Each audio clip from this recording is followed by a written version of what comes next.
Episode की शुरुआत में हम देखते हैं कि आबू नानयांग के पास जाती है और उसे किंग और उनके असिस्टेंट के बीच हुई सारी बातें बता देती है। इस पर पहले तो नानयांग उस पर यकीन करने से इनकार करती है। तो आबू कहती है कि तुम यकीन करो या ना करो, मैंने तो तुम्हें बता दिया।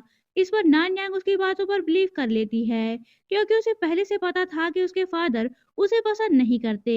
वो आबू से पूछती है कि उसने उसे ये सब कुछ क्यों बताया, क्या वो उसे बदला नहीं लेगी। इस पर आबू कहती है कि मैं तुम्हें पसंद नहीं करती, पर मैं तुम्हें मारना भी नहीं चाहती। इस पर नानयांग को आबू और किंगफिंग के साथ किए अपने बुरे बिहेवियर के लिए पछतावा होता है और वो किंगफिंग के साथ किंग के पास जाती है। किंग उसे और किंगफिंग दोनों को वांग सी चौंग के मैंसन जाकर रॉयल सील लाने के लिए कहते हैं। इस पर किंगफिंग कहता है कि इसमें प्रिंसेस को जाने की जरूरत नहीं है, मैं अकेला ही रॉयल सील ले आऊंगा। और नान यांग किंग से कहती है कि ये काम प्रिंसेस आबू ज्यादा अच्छी तरह से कर पाएंगी, क्योंकि वो काफी बहादुर और चालाक हैं। इसीलिए किंगफिंग के साथ उन्हें आबू को भेजना चाहिए। नान यांग की ये बातें सुनकर किंग घबरा जाते हैं, तो उनका असिस्टेंट उन्हें सजेस्ट करता है कि उन्हें नान यांग की बात मान लेनी चाहिए, क्योंकि किंगफिंग के चले जाने से नान यांग अकेली हो जाएगी, जिससे उसे मारना आसान हो जाएगा। इस पर किंगफिंग और आबू को वांग सी चौंग के मैंसन जाने का ऑर्डर दे देते हैं। सभी वांग सी चौंग के मैंसन जाने के लिए रवाना होने लगते हैं। आबू और नानयांग इशारों इशारों में एक दूसरे को थैंक्स बोलती हैं। किंग ने दो हट्टे कट्टे बंदों को उनके साथ जाने के लिए कहा था। इस पर वो दोनों भी उनके साथ चल पड़ते हैं, पर आबू को उनका साथ जाना बिल्कुल भी अच्छा नहीं लग रहा था। इसलिए वो रास्ते में अपनी ईंट का कमाल दिखाने का डिसाइड करती है। वो किंगफिंग से कहकर कैरेज रुकवाती है और फिर बाहर निकलकर वो उन दोनों हट्टे कट्टे सोल्जर्स को फाइट के लिए चैलेंज करती है। तो वो दोनों भी अपना अपना हथियार लेकर मैदान में आ जाते हैं। इस पर सिचुएशन को देखते हुए किंगफिंग आबू को प्रोटेक्ट करने के लिए अपनी स्वॉर्ड निकालता है, पर आबू यहाँ एक भारी भरकम ईंट निकालती है, तो वो दोनों सोल्जर्स डर के मारे वहां से भाग जाते हैं। इतने में वहां फीमेल स्कॉवेंगर रोबोट आ जाती है और उसकी एंट्री से कैरेज के घोड़े बिदक कर भागने लगते हैं। कैरेज के अंदर तियांग जियांग मौजूद होती है। घोड़े भागते हुए कैरेज को दूर ले जाकर एक जगह पटक कर भाग जाते हैं।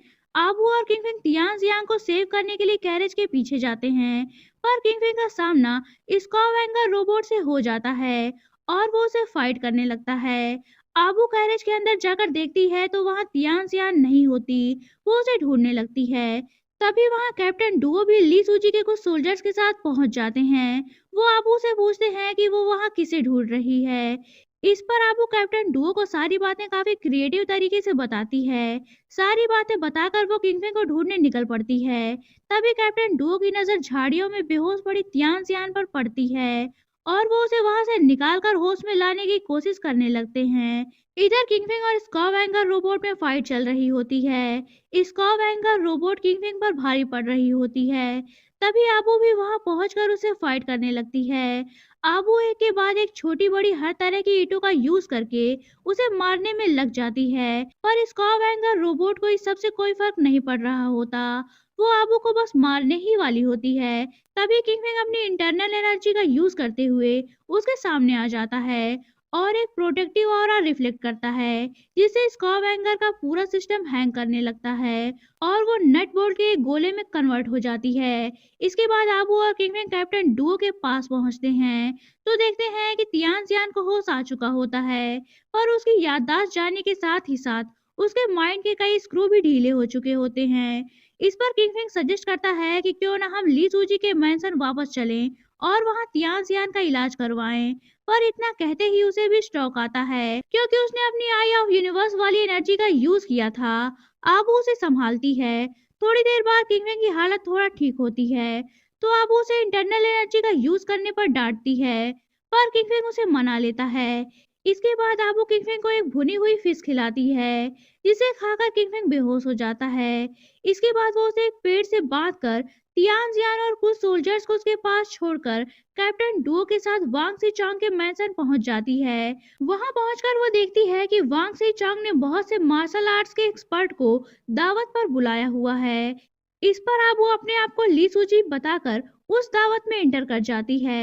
इधर किंगफिंग को होश आता है, तो वह सोल्जर से आबू के बारे में पूछता है। इस पर एक सोल्जर उसे बताता है कि मिस आबू और कैप्टन डुओ दोनों वांग सी चांग के मैंसन रॉयल सील लेने के लिए गए हुए हैं।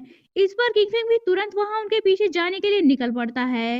इधर आबू मैंसन के अंदर छुपते छुपाते रॉयल सील के पास पहुंच जाती है, पर वो बॉक्स को ओपन करती इससे पहले वहां वांग से चांग आकर उसे रोक देता है। आबू से कहती है कि वो बस रॉयल सील को देखना चाहती थी, वो उसे चुराने के लिए नहीं आई थी। इस पर वांग से चांग उसे वादा करता है कि वो उसे पार्टी खत्म होने के बाद सील जरूर दिखाएगा। इसके बाद सारे गेस्ट आ जाते हैं, पार्टी स्टार्ट हो जाती है, सभी ड्रिंक करते हैं, पर आबू हर बार अपने ड्रिंक को पीछे की तरफ फेंक देती है। जब सारे लोग काफी ज्यादा ड्रिंक कर लेते हैं तो आबू उन्हें नशे में देखकर दोबारा सील के बॉक्स के पास जाती है, पर वांग सी चांग उसे दोबारा रोक देता है। आबू कहती है कि मुझे घर जल्दी जाना है, इसीलिए मैं इसे एक बार देखना चाहती थी। इस पर वांग सी चांग कहता है कि अभी तो पार्टी शुरू हुई है। तभी बाहर खड़ा काला नकाबपोश वहां मौजूद सारे लोगों को कंट्रोल करते हुए एक्टिव कर देता है, जिस पर आबू हैरान हो जाती है। इधर काले नकाबपोश को कैप्टन डुओ देख लेते हैं, वो उस पर अटैक करते हैं तो दोनों में फाइट होने लगती है। काला नकाबपोश उन पर भारी पड़ रहा होता है और उन्हें जख्मी कर देता है, पर तभी वहां किंगपिंग भी पहुंच जाता है और एक बार फिर से उन दोनों के बीच फाइट होने लगती है। इधर सारे गेस्ट आबू पर हमला करने लगते हैं तो आबू उन सभी को अपनी ईंटों से धो डालती है। तभी वांग से चांग उस पर अपनी स्वार्ड से हमला करता है तो वो किंगपिंग का नाम जोर से पुकारती है। इस पर काला नकाबपोश किंगपिंग को मारना छोड़कर आबू को बचाने पहुंच जाता है। वो वांग से चांग की स्वार्ड को पकड़ लेता है, पर अब काफी देर हो चुकी थी। स्वार्ड आबू की बॉडी में स्टैब हो चुकी थी। वो वांग से चांग को दूर फेंकता है। तभी वहां किंगपिंग के आने की आहट सुनकर वो वहां से डिसअपियर हो जाता है। किंगपिंग आबू को संभालता है। आबू ने जख्मी हालत में ही रॉयल सील को हासिल कर लिया था। जख्म गहरा होने की वजह से वो बेहोश हो जाती है। तभी वहां कैप्टन डुओ भी पहुंचते हैं। आबू को जख्मी हालत में देखकर वो भी घबरा जाते हैं।